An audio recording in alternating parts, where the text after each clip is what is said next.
Ayresome Park was home to Middlesbrough Football Club for nearly a century. It saw countless promotions, even hosted some notable group games in the 1966 FIFA World Cup. Today it is a housing estate and is represented by only a few relics created by local artist Neville Gaby. We met up with Rob Nichol, editor of Borough fanzine Fly Me to the Moon, to tell us a bit more. We actually, after the final game at Ayresome Park was against Luton Town. It was 15 years ago.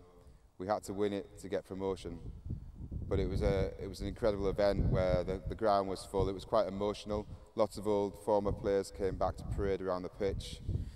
Everyone wore red and white and had their scarves, which was quite striking in those days because people didn't do that so much. But then, as soon as the parade and everything had finished, it was down to business and trying to make sure that we won that game because we had to get promoted.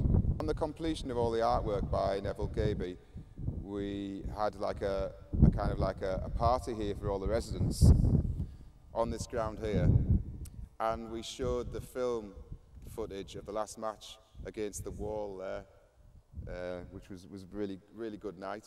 This is the goal at the Holgate end of the ground, where the final goal was scored by John Hendry. It's marked by a stud in the ground there, and a jacket which has been dipped in bronze. It's actually rock solid. Don't try and take it off the fence. It's welded on. There's a fella called Neville Gaby, who's an artist, that designed all these little sculptures that mark out different parts of the ground. And Vicky's Redcar Athletic goalkeeper in goal at the moment, just showing the scale of the goal from the stud to the jacket, the two goal posts. A few weeks ago, we brought a party from North Korea, and they came to Britain to actually see this ground, the site, and I showed them the football boots and the centre circle, and they were amazed. They all stopped to get the photo with the boots, and they said that this is a really special place for North Korea in the world. It's probably one of their most significant sites outside of North Korea itself, because that victory by North Korea in the 1966 World Cup is one of the great sporting events in their country's history. No, and I think that's it's sad in some respects that so many of our great grounds, sports grounds, not just football grounds, have been redeveloped in the last 50 years, even more recently than that, and very few. You can think of Arsenal with the way they've rebuilt it with the flats. You can't think of many beyond that they've got any signs that there was ever football played there. If we had football being played here for 93 years, that's an awful lot of people that have watched football. It would be an insult to them if it was just hidden forever.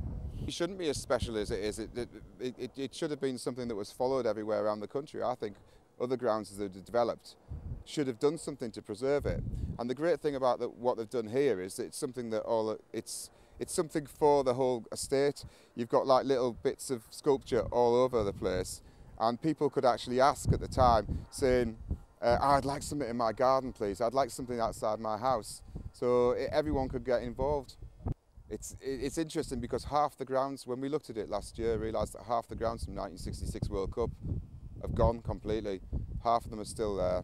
But I think it's shocking for me, to be honest, that Wembley was allowed to be completely redeveloped and the towers taken down and everything. Apparently somebody wanted one of those towers for a museum, but it turned out that it was actually cast as one whole piece of concrete. So it was going to be impossible you couldn't take it apart. But yeah, so many great old grounds have just gone without trace, without any attempt to record what was there. Very sad. In March 2011, we went to the Longlands Hotel in Middlesbrough to talk to John and two of the passionate Middlesbrough Football Club supporters about their memories of Ayresome Park.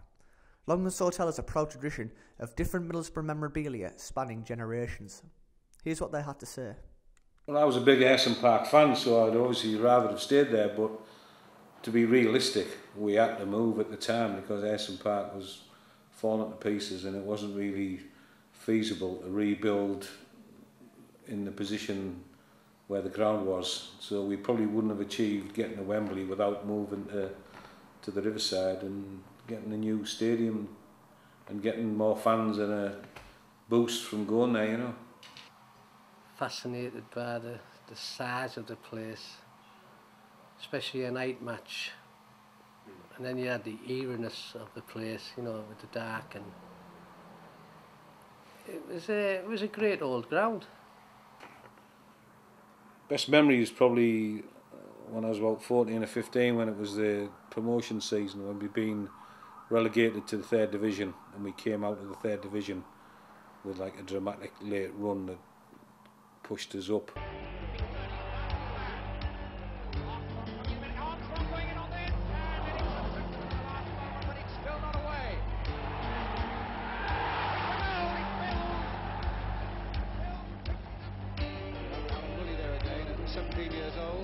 Turned inside, what a good run, a chance here for Armstrong. Yes, 1-0 for Middlesbrough.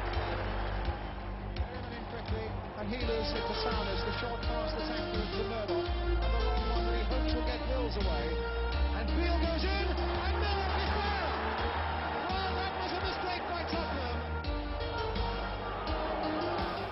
And the last match against Oxford, which we won with like all the gates, the crowd was out, sort of locked outside the ground, and there was thousands of people sitting on the pitch, and we won that game 4-1. John O'Rourke hat-trick, and that's, I think everybody of my age group probably remembers that game, sticks in your mind because of the atmosphere, you know.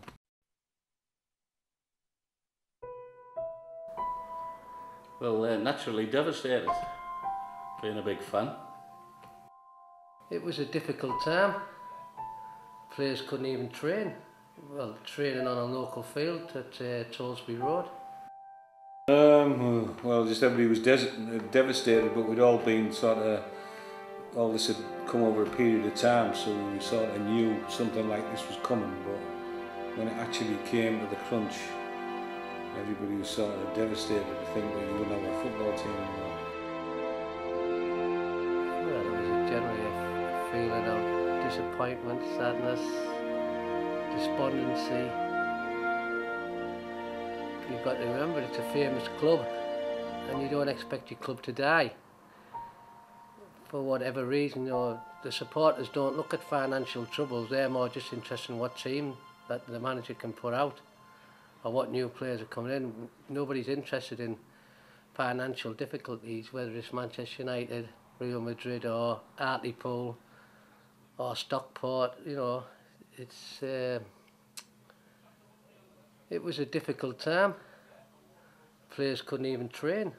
Well, training on a local field at Tollsby Road with jumpers down as goalposts like the old days when you're having a little kick about after school or during school hours. It's always good for the fans to be obviously united in any club and beyond the club.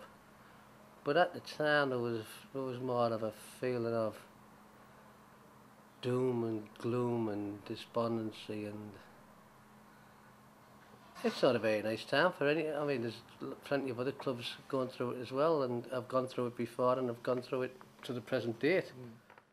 And you've seen Middlesbrough's financial knight in shining armour into the fall. These good teams first called in the receivers and then helped form the consortium that walked out the club and set it up on the top.